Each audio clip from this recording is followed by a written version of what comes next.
आताच या ठिकाणी आपण माझ्या बाबतीमध्ये आव्हान केलेलं आहे की माझं 11 नंबरचं बटन दाबून रोड रोलर या निशाणीवर प्रचंड बहुमताने विजयी करा म्हणून बंधूंनो, गेली 6 महिन्यापासून आपल्या तालुक्यात फिरत असताना एक आवर्जून लक्षात आलं की स्वर्गवासी नारायणरावजी पवार यांचं काळ्या भोईच्या बाबतीमध्ये जे काही अपूर्ण राहिलेलं जे काही स्वप्न आहे ते निश्चित पूर्ण करण्यासाठी हा मनोज पवार तुमच्या समोर आलेला आहे। त्यांना सहकारी साखर कारखाना चालवत असताना निश्चित त्यांच्या काळामध्ये सहकारी साखर कारखाना सुव्यवस्थित आणि चांगल्या प्रगती पथावर त्यांना चालवला, पण नंतरच्या काळामध्ये त्याला ग्रहण लागलं आणि सहकारी साखर कारखान्याचं आपलं वाटोळं झालं। ज्या स्वर्गवासी बाळासाहेब पवारांनी त्यावेळेस सहकारी साखर कारखान्याचं लायसन आणलं आणि कैलासरावजी रामराव अण्णा कैलासवासी रामराव अण्णा बैगावकर यांना स्वतःची 176 एकर जमीन त्या काळामध्ये आपल्या कारखान्यासाठी दिली होती आणि ती जमीन देऊनच नव्हे तर स्वतःच्या घरून डब्बा आणून त्यावेळेस त्यांना सहकारी साखर कारखाना फार परिश्रमाने त्या ठिकाणी उभा केला। परंतु सहकाराचं महत्व आपल्या कन्नड तालुक्यामधून जे काही नेतृत्व 20 वर्षापासून करत आलेल्या मंडळींनी नेस्त नाबूद करून टाकला आहे आणि सहकाराशिवाय आपला उद्धार होऊ शकत नाही। त्यामुळे मी जास्तीत जास्त सहकाराविषयी सहकार कसा वाढवता येईल यासाठी प्रयत्न या ठिकाणी मी करणार आहे। निश्चित आता भाऊसाहेब थोरात साहेबांनी सांगितलं की एक सहकारी साखर कारखाना उभा असताना त्याला संपवण्यात आलं आणि दुसरा हिराजी बाबा सहकारी साखर कारखाना जो स्वर्गवासी रायबांजी जाधव साहेब यांच्या डोळ्यातलं स्वप्न पूर्ण होता होता ते 20 वर्षापासून जेही काही नेतृत्व आमदारांनी केलं त्यांना देखील ते उगाच्या पहिले नेस्त नाबूद तो कारखाना करून टाकला। साहेब दुर्दैव आहे की या कन्नड आणि सोयगाव तालुक्यामध्ये प्रगती करण्यासाठी आपण बहुतेक आमदार निवडताना कुठेतरी चूक होत आहे असं मला वाटायला लागलंय। कन्नड तालुक्यामध्ये सोयगाव तालुक्यामध्ये फिरत असताना प्रत्येक रस्त्यांवर गड्डे पडलेले आहेत। असं वाटत आहे की स्वातंत्र्य मिळून देखील आपण स्वातंत्र्याचा उपभोग आपल्याला मिळत नाही आहे अशी परिस्थिती यावेळेस वाटते। कारण स्वर्गवासी बाबूरावजी आवळकर काका नागेश्वर अप्पा रायबांजी जाधव साहेबांच्या काळामध्ये बनवलेली जी रोड आहेत ना, आता सुद्धा जर तुम्ही ती फोडण्याचा प्रयत्न केला तर त्याला जेसीबी आणावं लागतो साहेब। आणि आताचे जे रोड तयार केलेले असतात तो रोड पुढे तयार होत असतो आणि पाठीमागे गड्डे पडत असतात, बरोबर आहे की नाही? मग त्या काळामध्ये जी काही आपली पूर्वज लोक काम करत होती ती खऱ्या अर्थाने इमाने इतबारे काम करत होती। ती कधीही कमिशनच्या मागे किंवा हप्त्यांच्या मागे लागत नव्हती। प्रामाणिकपणे काम करणारी ती मंडळी त्यावेळेस होती आणि तोच प्रामाणिकपणा मला आपल्या मतदारसंघामध्ये माझ्या रूपाने आणायचा आहे की ज्या अर्थाने जोही या तालुक्यामध्ये आपण रोड बनवू तो फुटला कामा नाही। कारण मी कमिशन खाणारच नाही, मी हप्ता खाणारच नाही। त्याच्यामुळे ह्या तालुक्यातलं प्रशासन हे टाईट मध्ये राहील आणि प्रशासन टाईट मध्ये राहिलं तर निश्चित तालुक्याचा विकास त्या ठिकाणी होत असतो। जर आपण त्यांना हप्ते मागितलं तर त्या प्रशासनाची काय चुकी हो, ते कुठून देणार आपल्याला हप्ता? ती असेच काहीतरी उलटा सुलटा काम करून सरी आमच्यासारखी प्रतिनिधित्व करण्याला ते पैसे देतात आणि त्याच्यामुळे विकास त्या ठिकाणी होत नाही। तालुक्याच्या प्रामुख्याने विचार करत असताना एक लक्षात आलं की तालुक्यामध्ये शेतकरी जे काही आपल्याकडे धरणं झालेली आहेत, धरणाची सुद्धा त्या काळात झालेली। कोणत्या काळात काका, कोणत्या काळात झाली? नारायणराव नागेश्वर अप्पा साहेब आणि रायबांजी जाधव साहेबांच्या काळामध्ये धरणं झाली। त्याच्यानंतर धरणं झाली का? नाही झाली। मग धरणं झाली नाही आणि त्या धरणामध्ये मग नंतरच्या काळामध्ये रोज पावसाच्या काळामध्ये ते धरणामध्ये गाळ साचून पाण्याची क्षमता त्याच्यामध्ये साचण्याची कमी झाली। मग एवढं झाल्यावर सुद्धा त्या 20 वर्षापासून तर आतापर्यंत झालेल्या आमदारांना एवढंही कळलं नाही का की या धरणांचं असेल तर आपण खोलीकरण केलं पाहिजे, हा गाळ काढला पाहिजे, तर त्याच्यामध्ये पाणी साचेल, झिरपेल आणि शेतकऱ्यांना त्याचा फायदा होईल। किंबहुना जे काही पाणी ओव्हरफ्लो होत आहे, काही ठिकाणी पाणी ओव्हरफ्लो होतंय, त्या पाण्याला कुठेतरी थांबून ब्रॅकेट टाकून ते पाणी त्या क्षेत्रामध्ये ज्यावेळेस साठवणूक केल्या जाईल किंवा ब्रॅकेट टाकले जातील, कोल्हापुरी धरणं टाकल्या जातील, तर खऱ्या अर्थाने अजून इरिगेशन त्या ठिकाणी वाढेल। म्हणून प्रामुख्याने मी विधानसभेत पोहोचल्याबरोबर पहिले हे काम या ठिकाणी करणार आहे की आपल्याकडे जास्तीत जास्त पाण्याचा साठा या ठिकाणी झाला पाहिजे।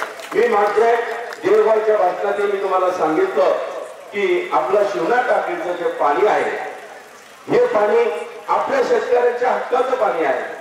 हे पाणी आपल्या तालुक्याला जोपर्यंत आपलं वापरल्यानंतर जर पाणी उरलं तर आपण बाकीच्या उरलेल्या तालुक्यांना आपण द्या, कधीच आपण विरोध करणार नाही। पण आपल्यालाच पाणी कमी पडत आहे आणि आपलं शिवना टाकीचं पाणी अतिरिक्त तालुक्याला दिलं जातं, ते पहिलं बंद केलं जाईल आणि आपल्याच तालुक्याच्या शेतकऱ्यांना त्या पाण्याचा उपयोग या ठिकाणी केला जाईल, हे मी नक्की तुम्हाला या ठिकाणी ग्वाही देतो।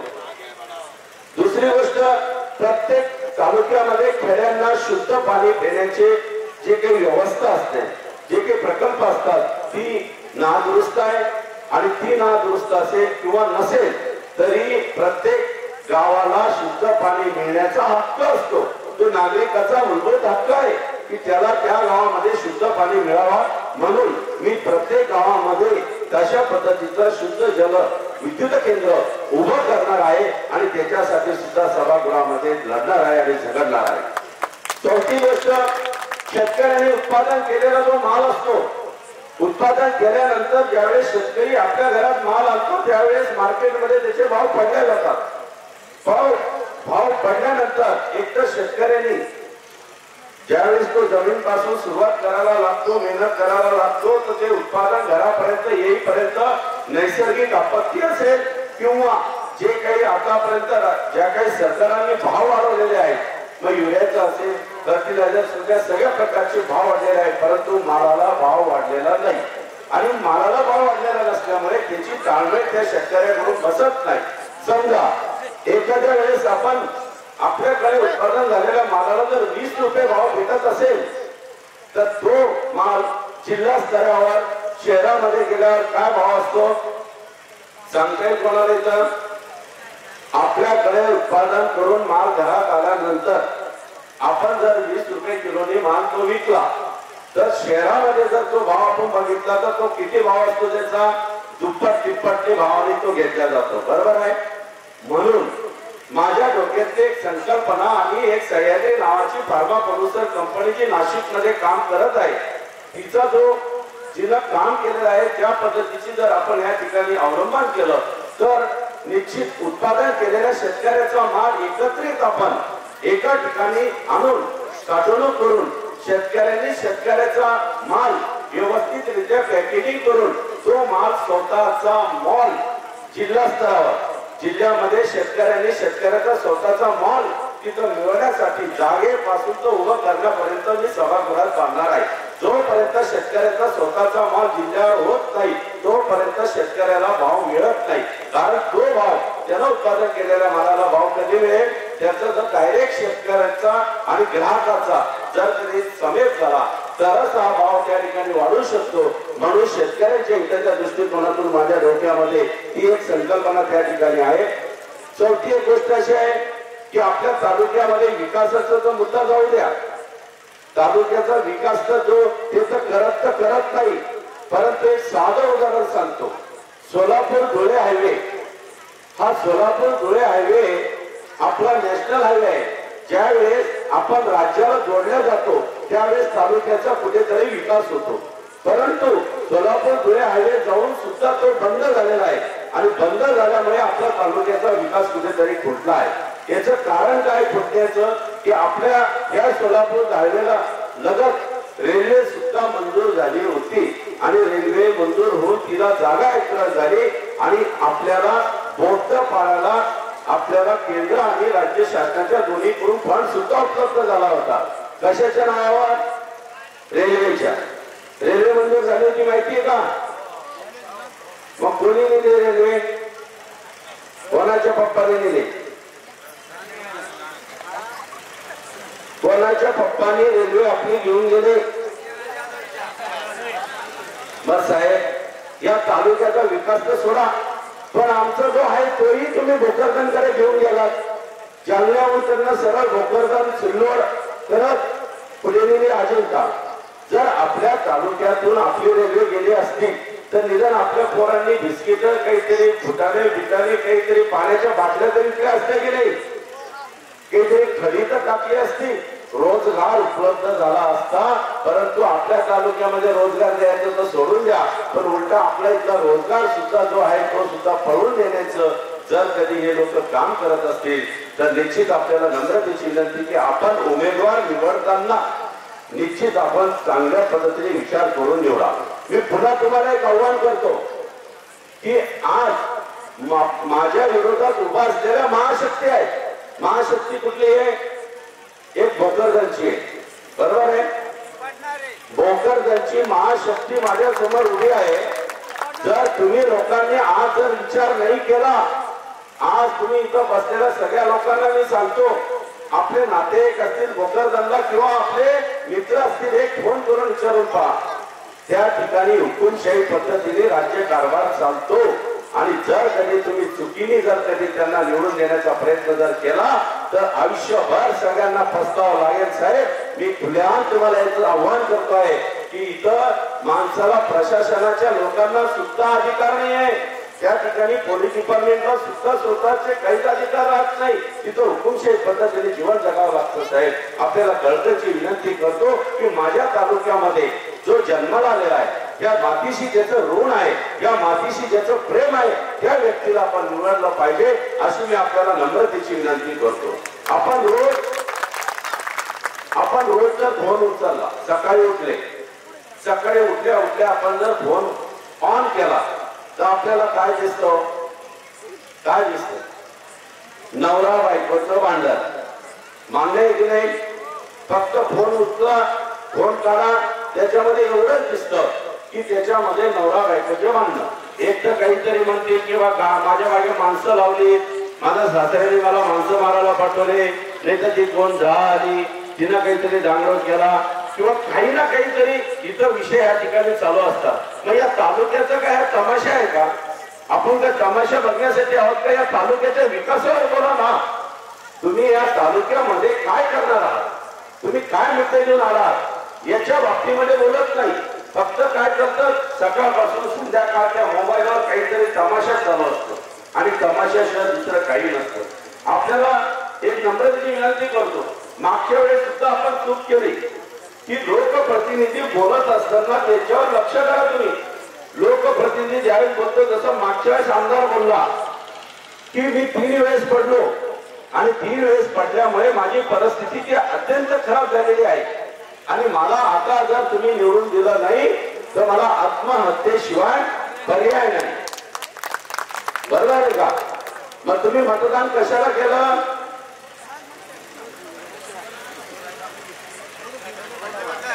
तुम्ही मतदान कशाला केलं?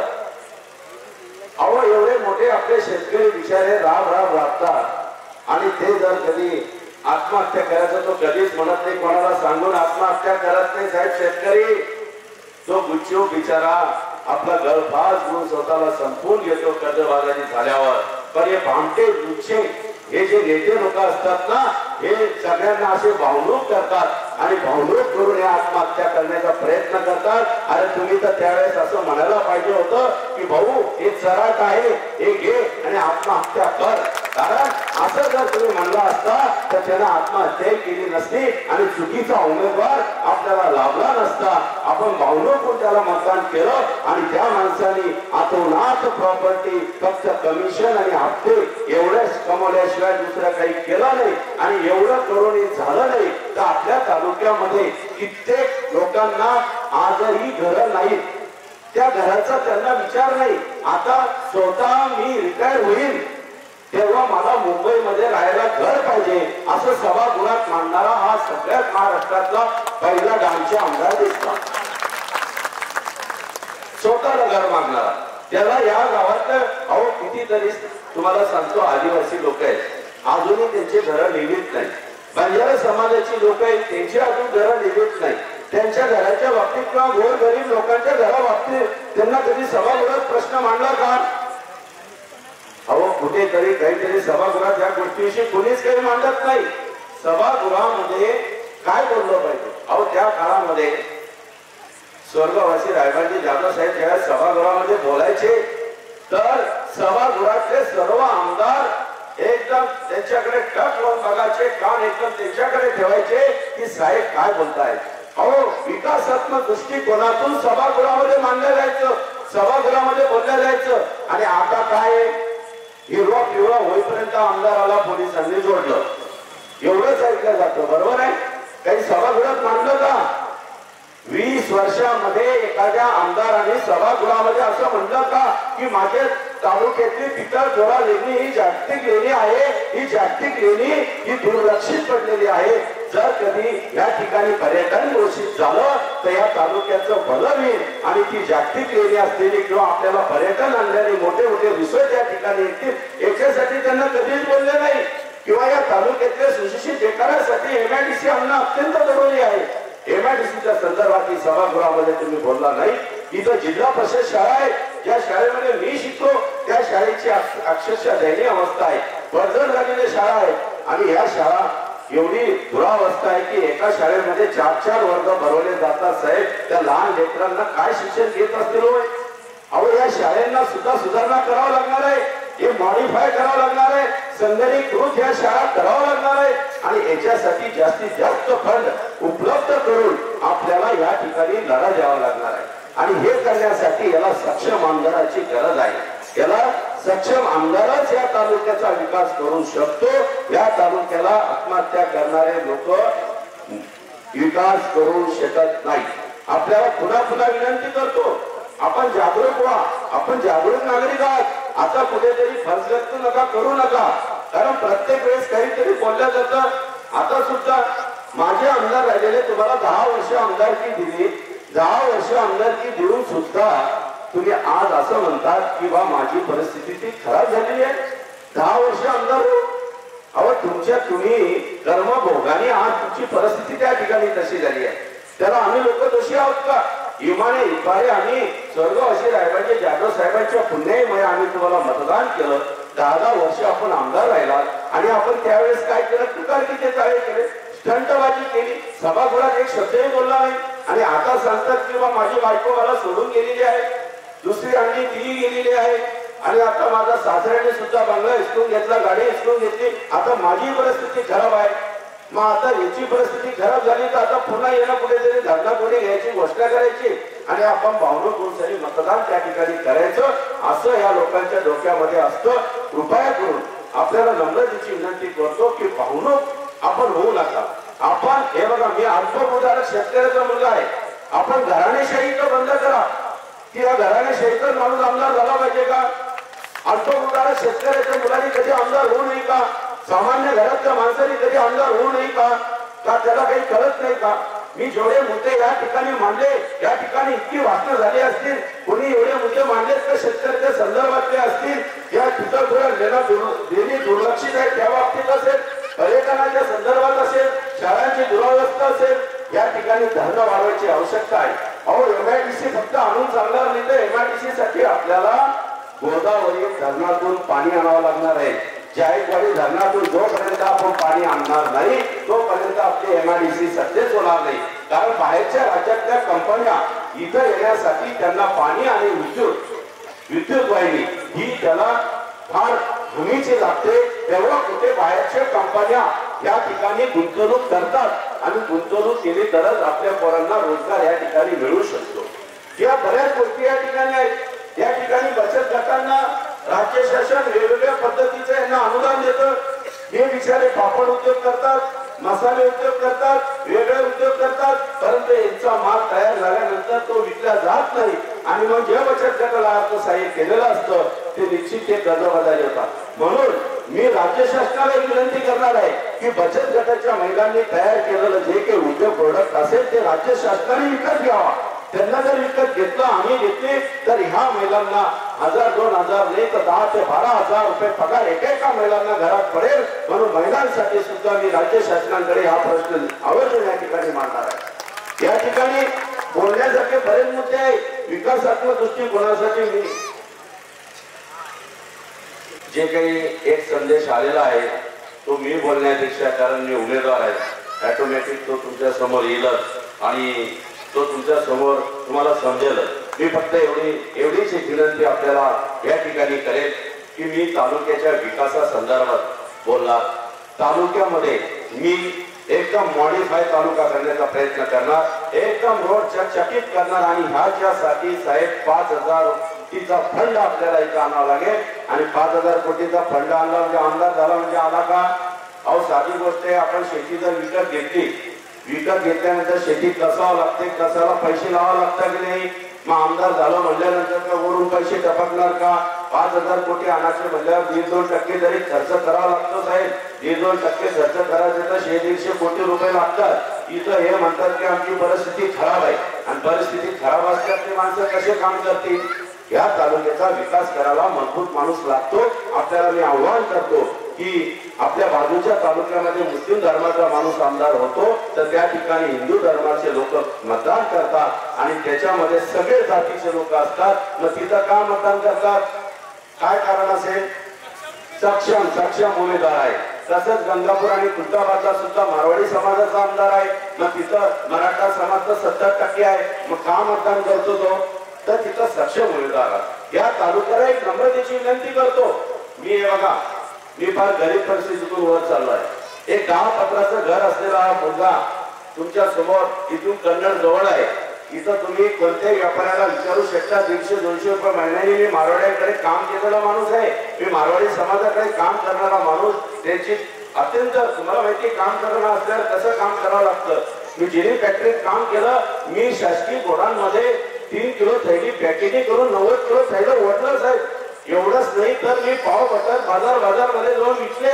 एवढंच नाही तर मी पॉलिथिनच्या पिशव्या चाळीस घेऊन आणून सगळी बाजारमध्ये शिवड्यावाल्यांना विकते. एवढे कमाल कष्ट करून साहेब मी या ठिकाणी आलेलो आहे. आणि येत असताना वारकरी संप्रदायाचा वारसा घरात होता, गुरु दत्तात्रयाची भक्ती घरात होती. आणि म्हणून एक दिवस वाचनामध्ये असं आलं की धीरूभाई अंबानी सुद्धा पेट्रोल पंपावर काम करणारा माणूस या भारत देशाचा उद्योजक होऊ शकतो तर मी का होऊ शकत नाही?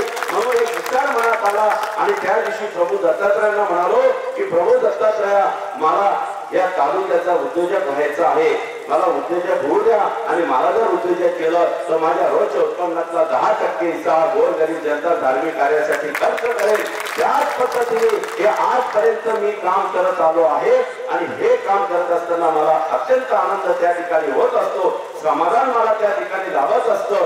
आणि म्हणून मी आपल्याला एकच सांगतो की मी फार गरीब परिस्थितीतून ह्या स्तरावर आलेलो आहे. म्हणून मला गरिबीची जाण आहे.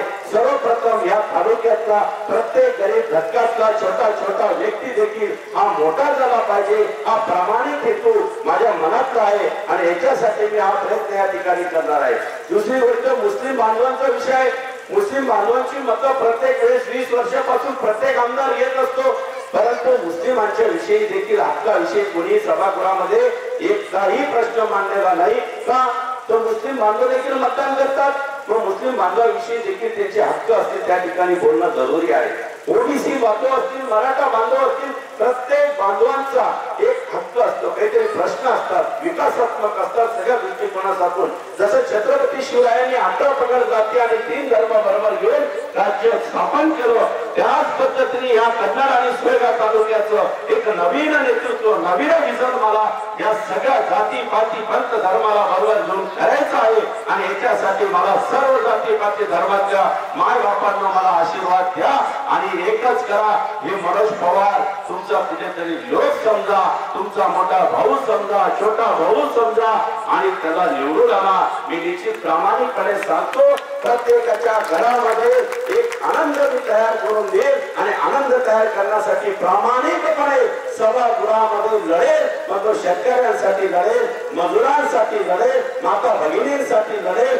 वयोवृद्धांसाठी लढेल, सगळ्यांसाठी लढेल. आणि या तालुक्याला नंदनवन केल्याशिवाय राहणार नाही. या तालुक्याला नंदनवन करण्यासाठी माझ्या कितीतरी मला रात्र दिवस एकत्र करावं लागले ना तरी मी मागे हटणार नाही. कारण मला एकच स्वप्न आहे की आता वयाची 51 वर्ष झालेली आहे आणि कधीतरी माणसाला जायचं असतं म्हणून नाव आणि कीर्ती करून जायचं. कारण परमेश्वराने प्रचंड मला श्रीमंती त्या ठिकाणी दिलेली आहे. मग श्रीमंती दिली आहे तर श्रीमंती काही वर घेऊन जाता येणार नाही. तिचा फायदा मी ज्या गरिबीतून गेलो त्या गरिबीतल्या घटकांना सगळ्यांना व्हायला पाहिजे अशी माझी नम्रतेची मला वाटतं. आणि म्हणून आपल्याला नम्रतेची विनंती करतो. येणाऱ्या 20 तारखेला आपण माझं रोलर ही निशाणी आहे. बटन क्रमांक 11 आहे. त्याला कसं दाबायचंय? पट पट पट एकदम टकाटक बटन. आणि विकासाचं ते जे रोलर आहे ते मुद्दामून मी ती निशाणी घेतली कारण मला सतत भान राहील की आपण मला मतदान करताना रोलरला केला आहे. म्हणजे तुमचं सगळ्यांचं म्हणणं आहे या कन्नड तालुक्यातले सर्व रस्ते चकचकीत झाले पाहिजे म्हणून मी ते रोलर हे निशाणी घेतलेली आहे. तरी आपल्याला सर्वांना नम्रतेची पुन्हा विनंती करतो की मला फार मताधिक्याने निवडून द्या आणि माझे 2 शब्द संपवतो. जय हिंद, जय महाराष्ट्र.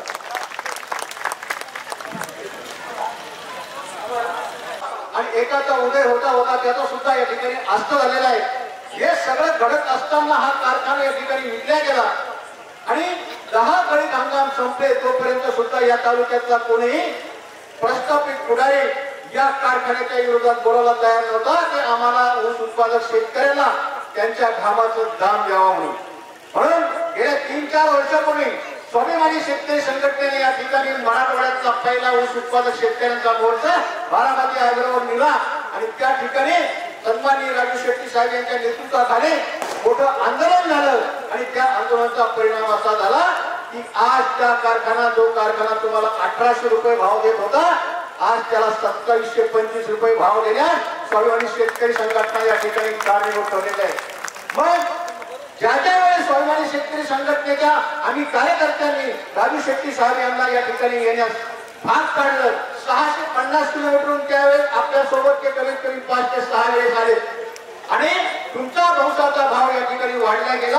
आणि त्याचप्रमाणे आदरचं सुद्धा मोठं आंदोलन या कन्नड तालुक्यामध्ये गेल्या 2-3 महिन्यापूर्वी झालं की या तालुक्यामध्ये 9000 एकर अद्रकची लागवड असताना या भागामध्ये अद्रकचं संशोधन केंद्र नाही. म्हणून हे संशोधन केंद्र व्हावं, अद्रकचा सरसकट लिलाव व्हावा यासाठी सुद्धा स्वाभिमानी शेतकरी संघटनेने हा खटाटोप केला.